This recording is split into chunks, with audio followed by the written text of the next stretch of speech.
Fala, torcedor! Aqui é o 12º jogador e nesse vídeo iremos falar sobre mais uma zebra na Copa do Brasil e o título do Tottenham na Liga Europa. Torcedor!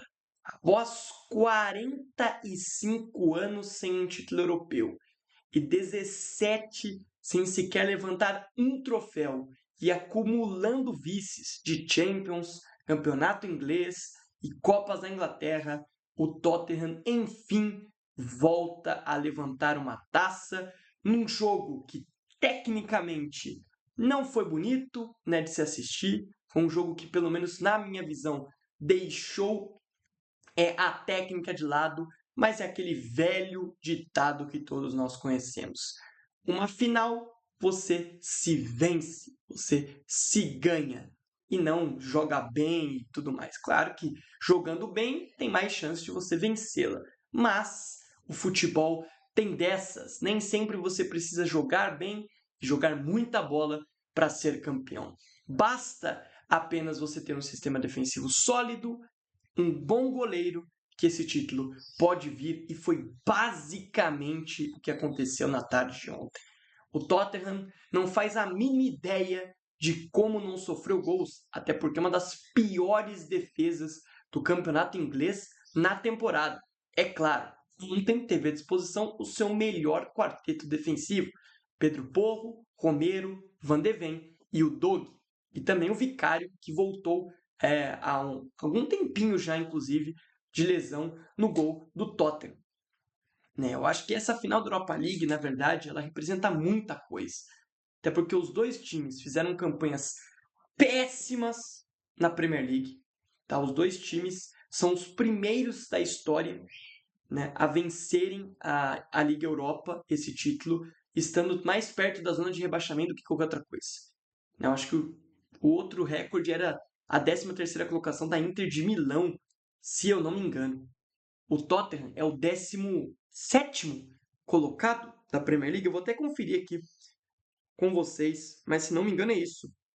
O Tottenham é o 17º colocado da Premier League, ou seja, uma posição à frente da zona de rebaixamento. E se fosse o Manchester United, também bateria o recorde, porque o Manchester United é o 16º colocado. Então eram duas equipes que fazem temporadas muito ruins, temporadas para se esquecerem, e quem vencesse a Europa League ganharia o título e o prêmio de consolação, até porque estaria na próxima UEFA Champions League, e quem venceu foi o Tottenham. E como eu disse, num jogo que tecnicamente não entregou o que eu esperava, eu imaginava um jogo um pouco melhor, não absurdamente, até porque a situação dos dois times da temporada é péssima, mas um pouco melhor. Tá? O jogo ontem foi bem fraco tecnicamente. Eu até falei com uns amigos meus durante a partida que o Tottenham não fazia ideia de como estava vencendo o jogo, e claramente o Manchester United não conseguiria buscar o resultado. Tá? O Manchester United fez um jogo muito ruim na tarde de ontem, lá em Bilbao. O Manchester que chegou com muitos méritos a essa final, porque goleou o Atlético Bilbao, que queria, né, jogar essa final dentro de casa. O Manchester passou por cima do Bilbao.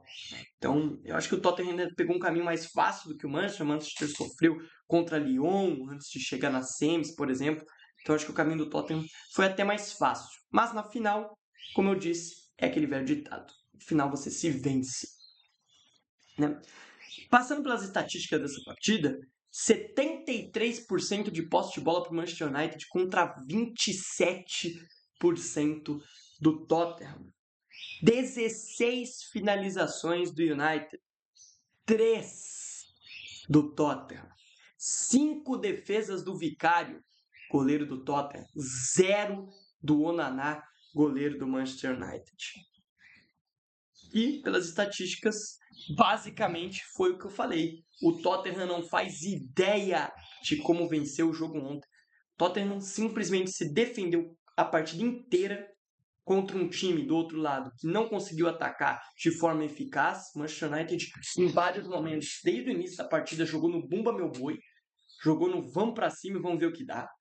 Tá? Fez um jogo muito abaixo o Manchester United ofensivamente. E o Tottenham só lá, defendendo e nas saídas em contra-ataque.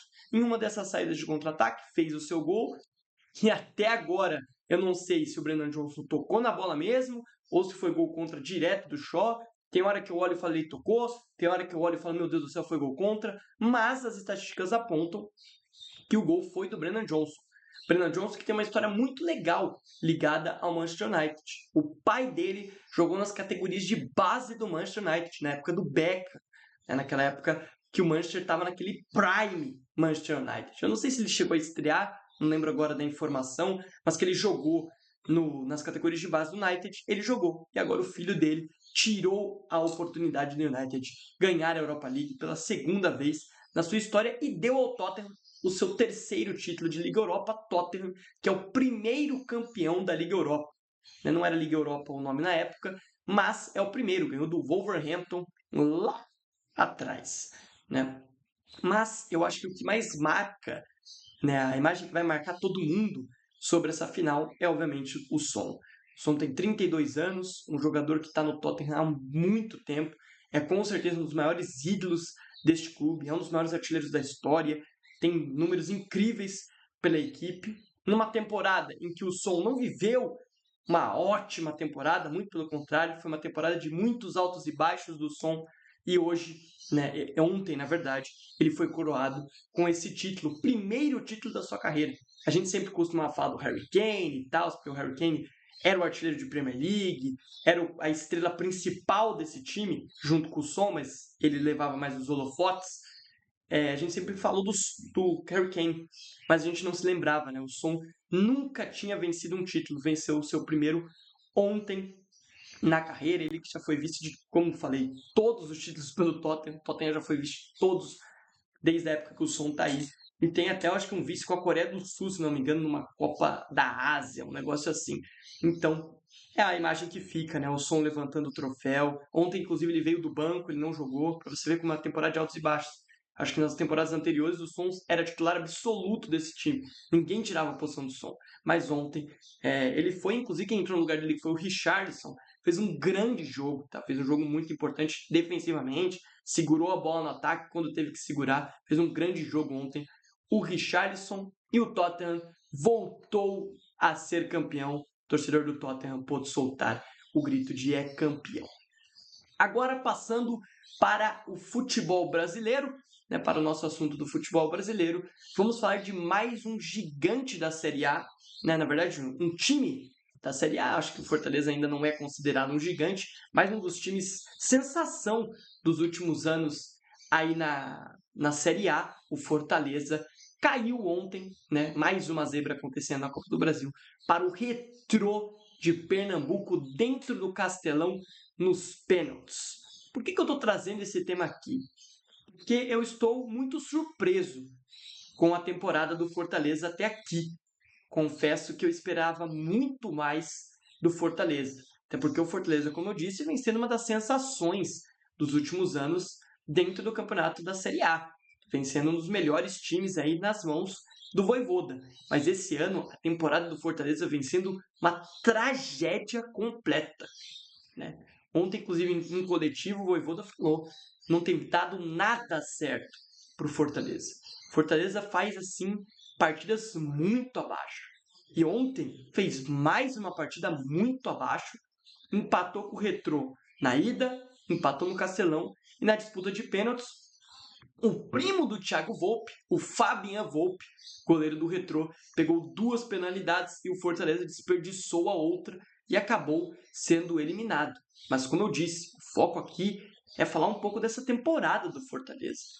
Desde o Campeonato Cearense, o Fortaleza não desempenha um bom futebol. Você vai falar, pô, recentemente aí meteu 5-0 no Juventude. O Fortaleza ele tá vivendo de lapsos. Assim, ele tá vivendo de espasmos. Assim, tem um jogo que o Fortaleza joga muito bem, consegue um bom resultado, mas daí fica 3-4, assim, muito mal. E o Fortaleza precisa entrar nos eixos se quiser classificar para a próxima fase da Libertadores. No próximo meio de semana, tem um Racing dentro do Cilindro em Avejaneda, e o Fortaleza precisa, pelo menos, empatar, né, para ter chance de se classificar, até porque o Colo-Colo já não briga por mais nada. E o Bucaramanga deve vencer o Colo-Colo, ou seja, precisa até vencer o Racing se quiser estar na próxima fase. Do jeito que está jogando, eu acho muito difícil.